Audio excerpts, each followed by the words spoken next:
जय श्री कृष्ण भक्तों मैं कैलाश पंडित सुपुत्र परम आदरणीय गुरुवर ज्योतिषाचार्य भागवत कथा वाचक पंडित सोहनलाल शर्मा जी, मैं गुरु जी के आदेश से तथा भगवान परशुराम जी के आशीर्वाद से आज भगवान विष्णु के छठे अवतार भगवान श्री कृष्ण के द्वारा अपने सखा पार्थ को अर्जुन को दिए गए श्रीमद् भगवत गीता के ज्ञान के सार को आप सभी को सुनाने के लिए यहाँ उपस्थित हुआ हूँ। भक्तों, श्रीमद् भगवत गीता के 18 अध्याय हैं।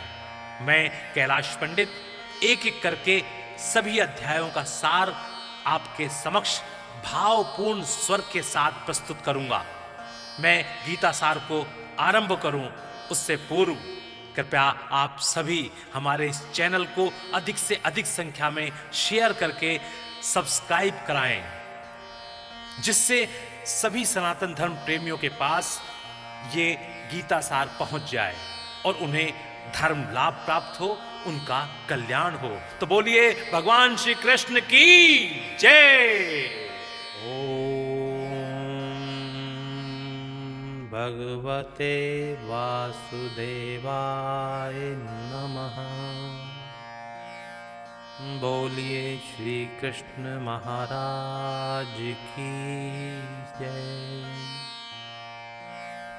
भक्तों, श्रीमद् भागवत गीता सार का 8वां अध्याय आरंभ करते हैं।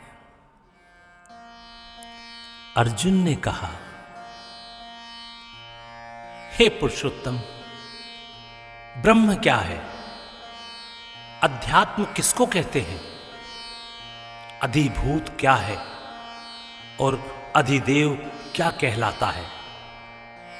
हे मधुसूदन, अधियज्ञ क्या है और इस देह में अधिदेव कौन सा है? मरने के समय में स्थिर चित्त वाले लोग तुमको कैसे जान जाते हैं? श्री कृष्ण भगवान बोले, जो अक्षर है अविनाशी और परम श्रेष्ठ है, वही ब्रह्म है। प्रत्येक वस्तु का स्वभाव अध्यात्म कहलाता है और समस्त चराचर की उत्पत्ति करने वाला जो विसर्ग है वही कर्म है।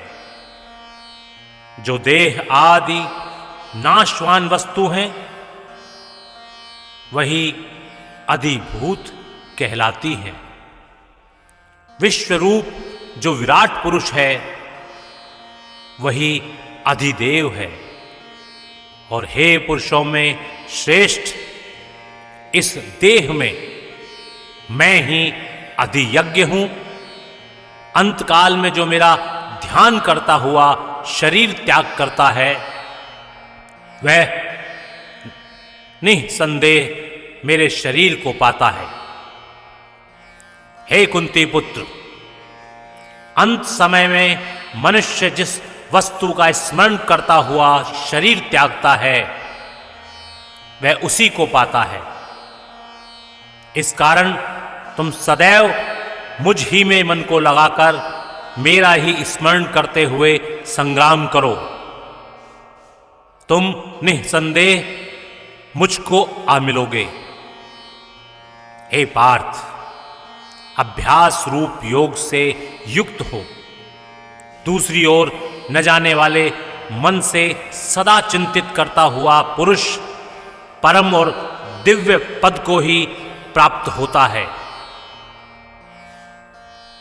अतएव जो अंत समय में मन को एकाग्र कर भक्ति पूर्वक योगाभ्यास के बल से दोनों भौं के मध्य भाग में प्राण को चढ़ाकर सर्वज्ञ अनादि संपूर्ण जगत के नियंता, सूक्ष्म से भी सूक्ष्मतर, सबके पोषक, अचिंत्य स्वरूप सूर्य के समान प्रकाशवान, तजोगुण से रहित परम पुरुष का ध्यान करता है, वह उसको मिलता है।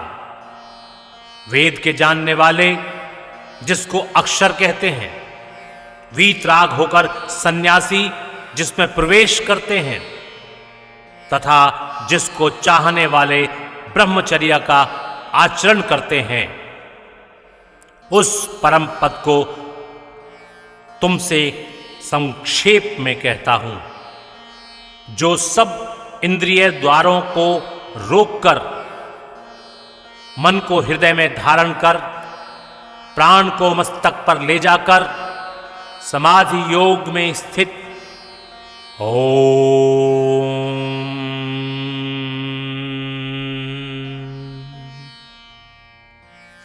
इस अक्षर का उच्चारण करता हुआ जो देह को त्यागता है, उसे मोक्ष रूप उत्तम गति प्राप्त होती है।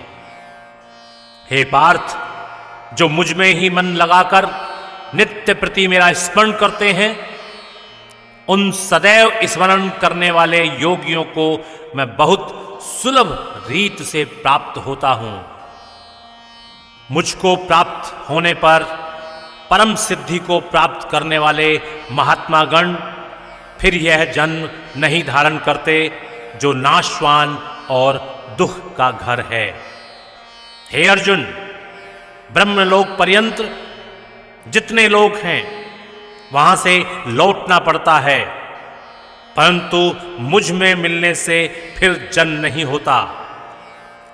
1000 महायुगों का एक दिन होता है और 1000 महायुगों की एक रात्रि ब्रह्मा की होती है। जो उन बातों को जानते हैं वह सब ज्ञाता हैं। ब्रह्मा का दिन होने पर अव्यव से सब व्यक्तियों का उदय होता है और रात को उसी में लय होता है। हे पार्थ, समस्त चराचर वस्तुओं का यह समुदाय दिन में बार बार उत्पन्न होकर रात्रि के आगमन में लीन हो जाता है। इस अव्यव से परे दूसरा सनातन अव्यक्त है, जो इन सब के नष्ट होने पर भी कभी नष्ट नहीं होता। उस अव्यक्त को ही अक्षर कहते हैं। वही परम गति है जिसको प्राप्त करके फिर संसार में नहीं जन्मते। वही मेरा परम धाम है। हे पार्थ, जिसके अंतर्गत सब प्राणी हैं और जिसने उस समस्त जगत का विस्तार कर रखा है, वह श्रेष्ठ पुरुष अनन्य भक्ति से ही मिलता है। हे भारत श्रेष्ठ, जिस काल में योगी जन देह छोड़कर फिर नहीं लौटते हैं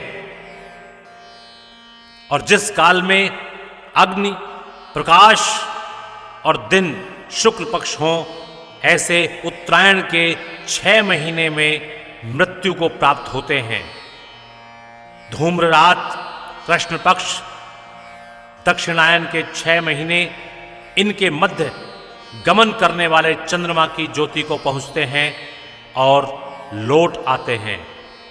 संसार को नित्य चलाने वाली शुक्ल और कृष्ण नाम की 2 गतियां हैं। एक से आने पर लौटना पड़ता है और दूसरे पर फिर लौटना नहीं होता है। हे पार्थ, योगी इन दोनों गतियों का तत्व जानता है, इसी से मोह में नहीं पड़ता। अतएव हे अर्जुन, तुम सदा योग युक्त हो। वेद, यज्ञ, तप और दान से जो जो पुण्य फल बतलाए गए हैं, योगी उन सब से अधिक ऐश्वर्य प्राप्त करते हैं और सर्वोत्तम आदि स्थान पाते हैं। बोलिए श्री कृष्ण भगवान की जय। भक्तों, इति श्री श्रीमद्भागवत गीता सार 8वां अध्याय। हरे नमः। बोले श्री कृष्ण भगवान की जय। ॐ नमो भगवते वासुदेवाय नमः नमः नमः।